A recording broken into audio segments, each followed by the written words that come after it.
ሰላም ጤና ይስጥልኝ የኔ ዩቲዩብ ተከታታዮች እንዴት ናችሁ? ለዚህ አካውንት ለዚህ ቻናል አዲስ ከሆናችሁ ሰብስክራይብ ያደርጋችሁ መቀላቀል ይቻላል። ሰብስክራይብ አድርጉ ማለት ነው። ዛሬ ያመጣሁላችሁ ስለ ሰናፍጭ ጥቅሞች ነው። ሰናፍጭ መጠቀም በጣም ብዙ ጥቅሞች አሉት። መጠቀም የሌለባችሁም እነግራለሁ ማለት ነው። በመጀመሪያ እንደዚህ አይነት ሰናፍጭ አለኝ። ጥብታ አረጉትኝና ልቅም አድርጋችሁ አስጥታችሁ አድርቃችሁ በዚህ መልኩ ውቅጥ ታደርጉታላችሁ። ወይም ደግሞ በማሽን ካላችሁ በማሽን መፍጨት ይቻላል። አንደኛ ነገር የምነግራችሁ ማንስትሬሽን አልመጣላላችሁ ያኔ ፔሪድ አልመጣላላችሁ እንዲያመጣ ይረዳናል።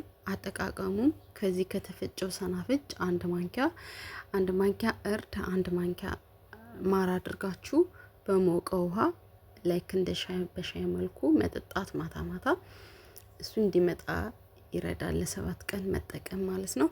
ሌላኛው ነገር ደግሞ ለመገጣጠሚያ፣ ለእብጠት፣ ቁርጥማት ላለብን የተፈጨውን ሰናፍጭ በሞቀ ውሃ በማዋሃድ እብጠቱ ካለበት ቦታ ላይ ማስቀመጥ በጣም ቆንጆ ነው።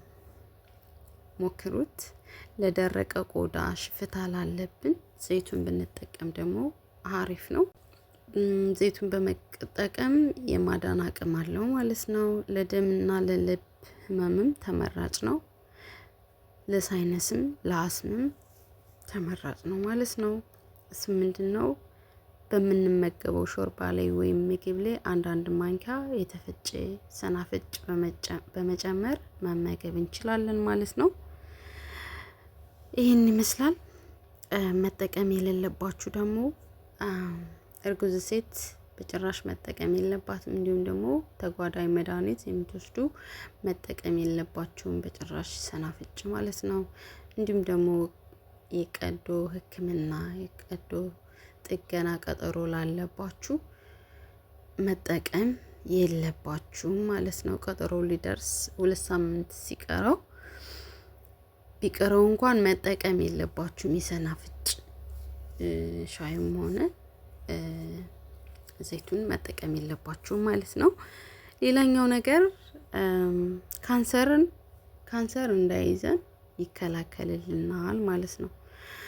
እና ውዶችዬ ይህን ይመስላል የዛሬው ቪዲዮ። እንደተመቻችሁ እርግጠኛ ነኝ። ያልገባችሁ ግልጽ ያልሆነ ነገር ካለ ደግሞ በኮሜንት አሳውቁኝ። ግልጽ ለማድረግ እሞክራለሁ ማለት ነው። ለዚህ ቻናል ለዚህ አካውንት አዲስ ሰብስክራይብ አድርጉ አካውንቱን። አመሰግናለሁ። በሌላ ቪዲዮ እስከምንገናኝ ደህና ሁኑ፣ ደህና ቆዩ። ሰናፍጩ ይሄን ይመስላል። አሪፍ ነው። በማንኛውም ሱፐርማርኬት አለ ሰናፍጭ።